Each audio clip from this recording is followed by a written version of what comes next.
YouTube live में आज हम बात करेंगे ये फिल्म संगीत और गीत पर जो हमने सीरीज शुरू की है उसमें आज हम बात करेंगे प्यार पर केंद्रित गानों की और ख़ासतौर पर शैलेंद्र के गीतों के ऊपर। ये सच है कि प्यार एक बहुत बड़ा जो है सब्जेक्ट है फिल्मी गीतों का, और प्यार की इस प्रवृत्ति ने यानी इस तरह के गानों ने एक बड़ा काम किया है। प्यार को तो पॉपुलर बनाया ही है, साथ साथ यह है कि प्यार का उसने वस्तुकरण करने में भी मदद की है। वहीं दूसरी तरफ प्यार के जरिए उसने धर्म को भी रिप्लेस करने की या अपदस्थ करने की कोशिश की है। प्यार के गीत सिर्फ प्यार के गीत तक सीमित नहीं है, प्यार तक सीमित नहीं है। वे सिर्फ मनोरंजन नहीं करते,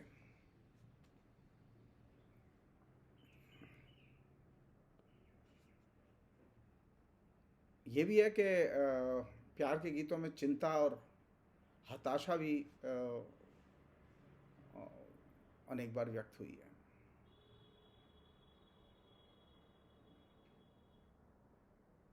लेकिन इससे भी ज़्यादा चिंता की चीज़ यह है कि प्यार की जो भाषा है वो धार्मिक भाषा है, और धार्मिक रूपकों के जरिए प्यार अपने को व्यक्त करता रहा है।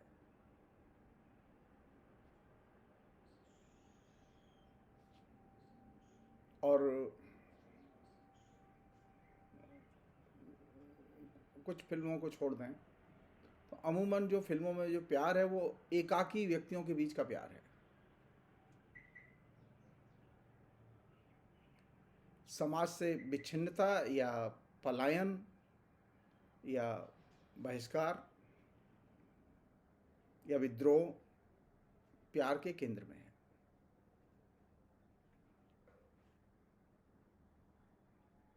और प्यार के गीतों की भाषा धार्मिक भाषा रही है, इसलिए वहाँ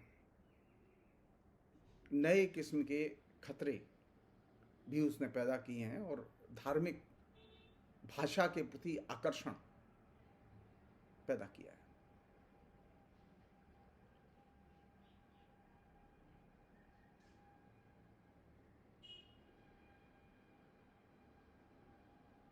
आज लग रहा है ना आपको, धार्मिक भाषा, धार्मिक नारे, धार्मिक रूपक, धार्मिक स्थान, ये अचानक जनमाध्यमों में बिल्कुल विस्फोट की तरह दाखिल हुए हैं, सामाजिक जीवन में विस्फोट की तरह दाखिल हुए हैं। प्रेम के गाने गायब हो गए। अभी चर्चा के केंद्र में प्रेम के गाने नहीं हैं, बल्कि धार्मिक भाषा, धार्मिक नारे, धार्मिक प्रतीक और धार्मिक स्थान, वे चर्चा के केंद्र में हैं। और ये पृष्ठभूमि तैयार करने में फिल्मी गीतों की, खासतौर पर प्यार पर केंद्रित गीतों की जो धार्मिक भाषा थी और जिस तरह से उसमें धार्मिक रूपकों का इस्तेमाल किया गया था, उसकी बड़ी भूमिका है।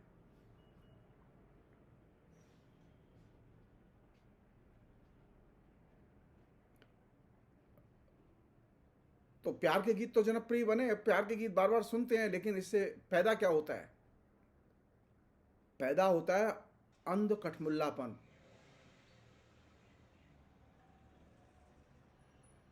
अंध समर्थन,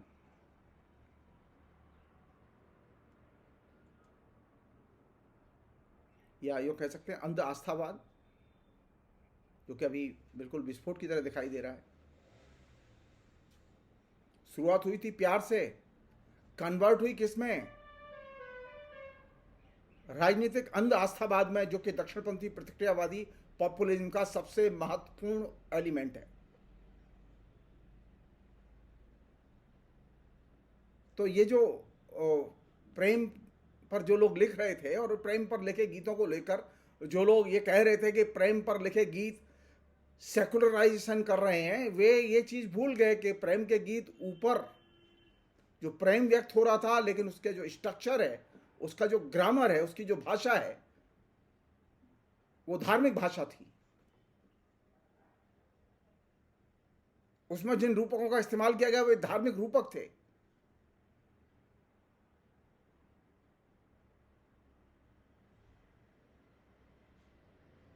कालांतर में इसके गर्भ से निकला क्या? अंध आस्थावाद और कठमुंडापन। धार्मिक नारे, धार्मिक प्रतीक, वे और ज्यादा सामाजिक जीवन में जनप्रिय बने और प्यार को इसने हाशिए पर डाल दिया।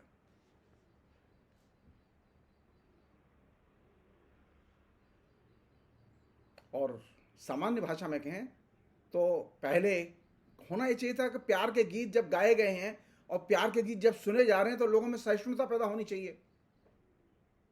लेकिन दिलचस्प बात यह है कि जो प्यार के गीत सबसे ज्यादा सुनते रहे हैं उन्हीं वर्गों में सबसे ज्यादा असहिष्णुता पैदा हुई,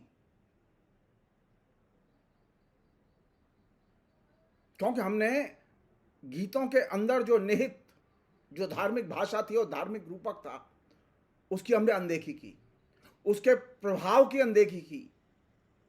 हम तो ये मान के चल रहे थे कि वो किसी सेकुलर लेखक के लिखे गए गाने हैं और ये किसी सेकुलर संगीतकार के और सेकुलर नायक के जरिए वो फिल्माए गए गाने हैं, इसलिए उनका इंपैक्ट तो सेकुलर होगा।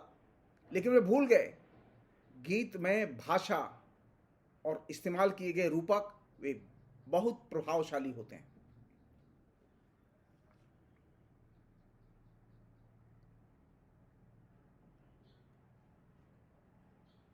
और ये जो असहिष्णुता पैदा हुई, इस असहिष्णुता में एक और स्थिति थी कि ये किसी भी किस्म की जो बुराइयां हैं, राजनीतिक बुराइयां हैं, सामाजिक बुराइयां हैं, इनमें किसी को भी वो चुनौती देने की स्थिति में नहीं थी, क्योंकि उसके अंदर एक खास तरह का कठमुल्लापन था।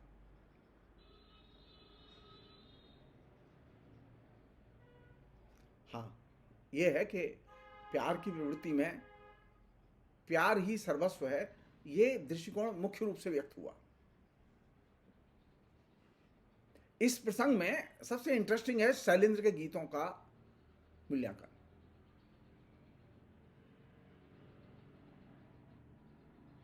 शैलेंद्र के यहां, और ये जो मैंने अभी जो जिस बात का मैंने आपसे जिक्र किया कि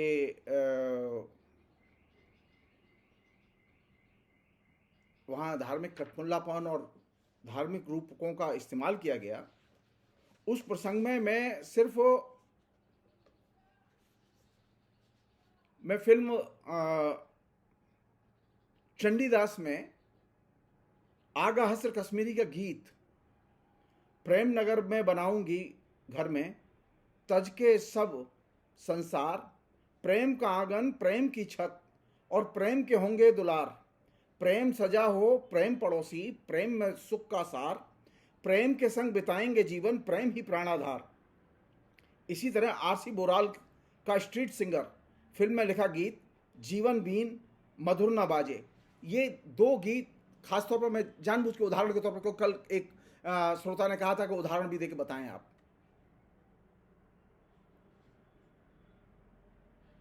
वहीं दूसरी तरफ ये जो प्यार के गीत हैं ये उत्साह उमंग पैदा नहीं करते, बल्कि इनका जो अल्टीमेट इंपैक्ट है वो निराशा पैदा करता है।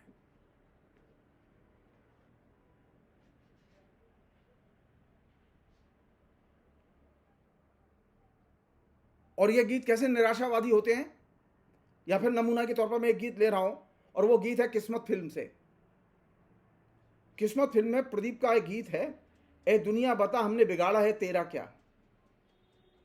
उसी तरह मजरूफ सुल्तानपुरी का शाहजहां फिल्म का गीत है, जब दिल ही टूट गया हम जी के क्या करेंगे। ये जो प्यार का अल्टीमेट कन्वर्जन निराशा में, ये फिनोमेना भी देखा गया उस प्यार के पूरे फलसफे में। अब हम थोड़ा सा शैलेंद्र की तरफ लौटते हैं कि ये शैलेंद्र के जो गीत थे, जिनके बारे में शैलेंद्र सब जानते हैं कि शैलेंद्र पॉलिटिकली बहुत ही radical Marxist, whole timer, communist party के होल टाइमर, बहुत शानदार व्यक्ति।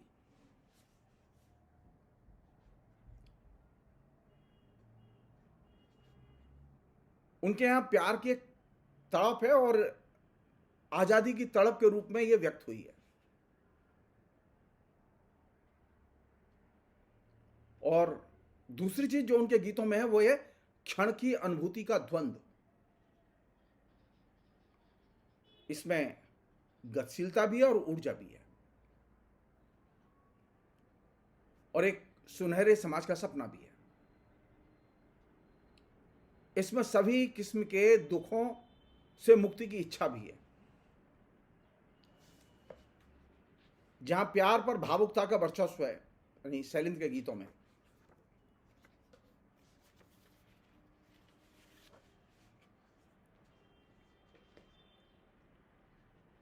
यह दिशाहीन प्यार है और भयाक्रांत प्यार है।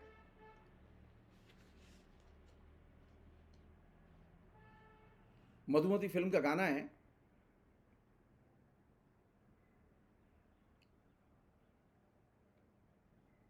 सुहाना सफर और ये मौसम हसी। ये गाना अगर ध्यान से आप पूरा सुने तो इसमें दिशाहीन प्यार के सारे संकेत अवेलेबल हैं। एक और दिलचस्प बात है कि शैलेंद्र के गीतों का जो नायक है वो गरीब है या दिशाहरा मध्य वर्ग है। यह लुटा हुआ, एकाकी, प्यार की भावना में डूबा ऐसा चरित्र है जिसे अभी तक प्यार नहीं मिला। यह ऐसा नायक है जो अपना बसेरा अभी तक नहीं बना पाया। आवारा फिल्म का गाना याद कीजिए आप, आवारा हूं या गर्दिश में हूं। आप इस गाने को सुनिए ध्यान से।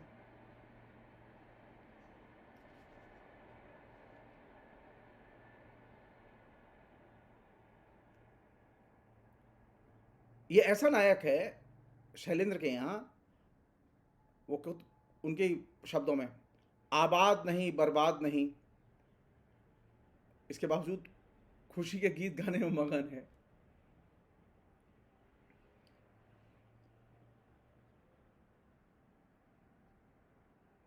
शैलेंद्र के गानों में एक और भी एलिमेंट है जो कि प्यार के गानों में खासतौर पर, यहाँ अपनी अवस्था के लिए वह दुनिया के तीर और तकदीर, इन दो को दोषी मानते हैं, और प्रेमी प्रेमिका के रूपक के जरिए यहां प्यार व्यक्त होता है।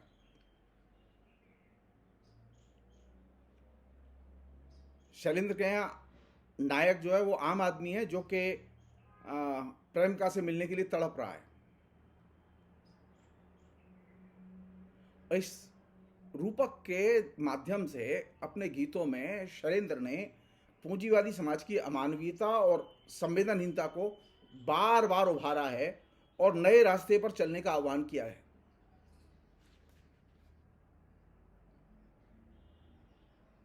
दाग फिल्म का गाना याद कीजिए आप, ऐ मेरे दिल कहीं और चल। शैलेंद्र हमेशा जब प्यार पर लिखते हैं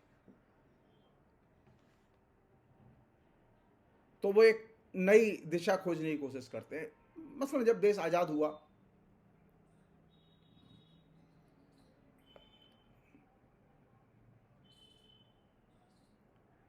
तो देश आजाद होने पर शैलेंद्र ने जो लिखा वो गाना बहुत बहुत ही शानदार है।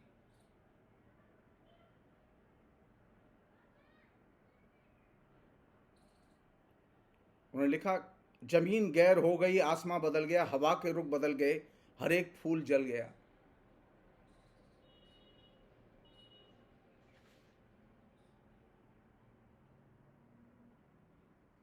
ये पतिता फिल्म में एक और गाना है कि बना के जिंदगानी बिगाड़ने से क्या मिला।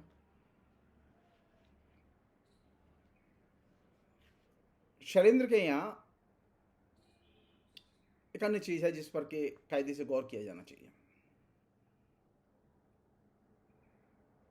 उनके यहाँ श्रम है, श्रमिक है और समाजवाद है और उसकी महत्ता है, उसको उन्होंने खूब उभारा है अपने गीतों में। उसके साथ ही ईमानदारी, सादगी, भोलेपन, इनको भी उभारा है।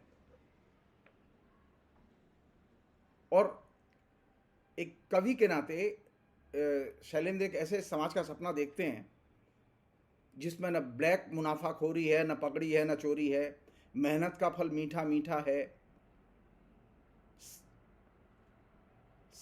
साथ ही लानत जो फोकट की खाए, लानत जो हराम की खाए, मेहनत का श्लोक ऊंच नीच कुछ समझ न पाए। ये जो बूट पालिश के ही एक अन्य गीत, ये बूट के ही अन्य गीत में वे कहते हैं, तुम्हारे हैं तुमसे क्या मांगते हैं, तेरे लाडलों की दुआ मांगते हैं, यतीमों की दुनिया में हरदम अंधेरा, इधर भूलकर भी ना आया सवेरा। यानी शैलेंद्र अपने गीतों में वंचितों के आदर्श को प्रतिष्ठित करने की कोशिश करते हैं। और वंचितों का आदर्श शैलेंद्र के यहाँ उस जमाने में सोवियत संघ था, लेकिन आयरनी है कि जो नायक है वो दिशाहारा है, लेकिन आजादी चाहता है। आप याद कीजिए चोरी चोरी फिल्म का गाना,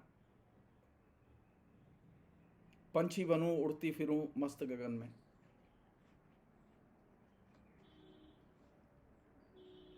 आजादी की इच्छा, एकाकीपन, सामाजिक अलगाव के मार्ग से जो आदर्श नायक निकल रहा था, उसमें सामूहिक संगठन और सामूहिक प्रतिरोध का अभाव था।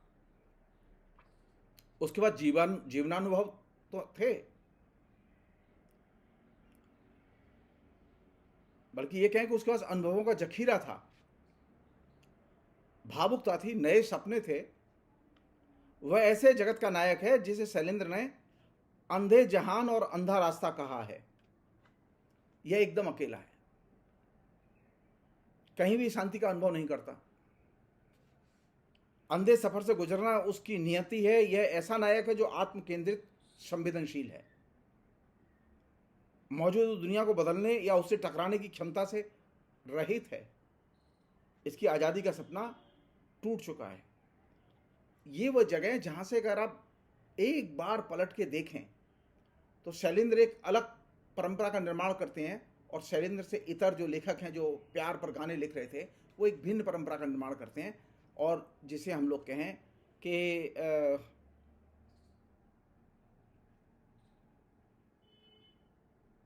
एक अन्य चीज़ थी जिस पर के ध्यान देने की ज़रूरत है, वो ये कि प्रेम की संरचना पर जो गाने लिखे गए, जाहिर है कि के एल सहगल के बिना उस पर बात पूरी नहीं हो सकती। के एल सहगल ने जिस तरह के गाने गाए हैं,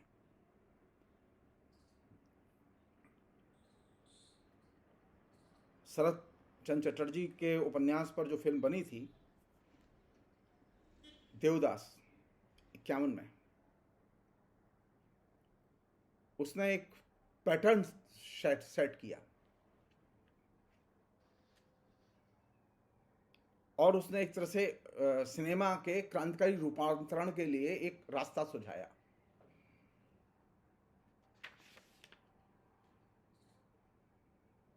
इसके अलावा के एल सहगल और कानन देवी के गीतों की जोड़ी भी आई, जो कि प्रेम के गीतों को लेकर आई।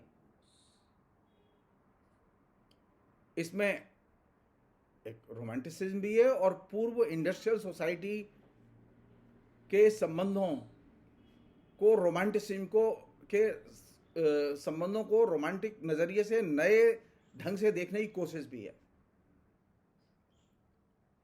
इस जोड़ी की, यानी कानन देवी और के एल सहगल की जोड़ी की जो प्रसिद्ध फिल्म थी वह थी स्ट्रीट सिंगर। इसमें आदर्श हैं, बच्चों की तरह सरल प्रेम है और उसकी अभिव्यक्ति है। और इस फिल्म में परिवार से संबंधित किसी भी किस्म के जीवन मूल्यों की उपस्थिति नजर नहीं आती। यहां कोई न शादी का जिक्र है न शादी का संदर्भ है। यह भी निश्चित नहीं है कि प्रेमी युगल को बनाए रखा जा सकता है या वे बिछोड़ जाएंगे। यह स्ट्रीट सिंगर एक तरह से नए किस्म के सामाजिक बोध को निर्मित करने वाली और कम्युनिकेट करने वाली फिल्म थी।